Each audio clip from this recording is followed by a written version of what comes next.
Salut, bienvenue sur les médias sociaux en affaires, épisode 141, jour 9 du défi J'envoie 2023, alors que je réponds à la question « Comment s'assurer d'avoir un message clair avec son contenu? » Alors, pour ceux qui ne le savent pas encore, en fait, J'envoie, c'est un défi créatif de podcasteurs francophones, un épisode par jour tout au long du mois de janvier avec soit une thématique par épisode ou une contrainte créative. Et aujourd'hui, la contrainte est un épisode de 3 minutes exactement. Donc, c'est pour ça que c'est un peu différent qu'à l'habitude.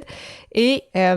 pour répondre justement directement dans le vif du sujet, donc, comment s'assurer d'avoir un message clair avec son contenu? En fait, ce n'est pas la première fois que je le mentionne, mais c'est vraiment l'importance de l'intention. Avec quoi souhaites-tu que ton auditeur, que ton lecteur, que ton client potentiel ressorte? Donc, c'est ça, c'est important d'aller droit au but, un peu comme c'est le cas avec cet épisode-ci, mais quand même important de mettre un peu de contexte malgré tout. Donc, c'est sûr que c'est un peu plus difficile si,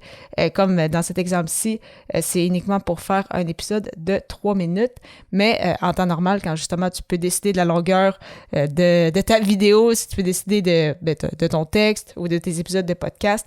c'est ça, ça permet justement de mettre un peu de contexte et vraiment donc de planifier ton épisode, de le structurer de façon à ce que tu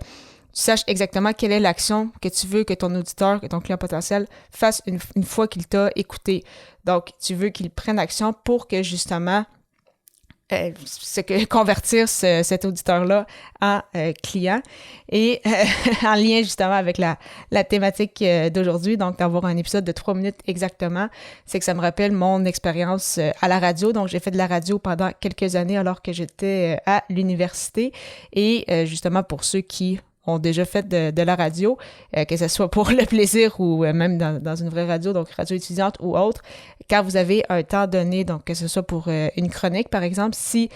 tu as 3 minutes pour faire ta chronique, tu as exactement 3 minutes pour la faire. Donc, faut pas planifier comme si tu faisais une émission de 20 minutes en disant « Ah, je vais couper » ou « Ah, j'arrive juste avec un petit quelque chose, puis au pire, ça va juste durer 2 minutes 30, il n'y a pas de souci. » Donc, dans le cadre de cet épisode-ci, c'est un peu ça le contexte, mais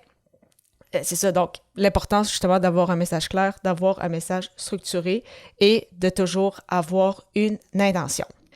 En souhaitant que tu aies apprécié ce court épisode, bien qu'il a dû passer encore plus rapidement que les autres, puisqu'on sait que sur son podcast-ci, les épisodes sont assez courts en temps normal. Donc, au plaisir de te retrouver à l'épisode 142, alors que le sujet sera « Est-il possible de réaliser un épisode de podcast sans montage? » Au plaisir!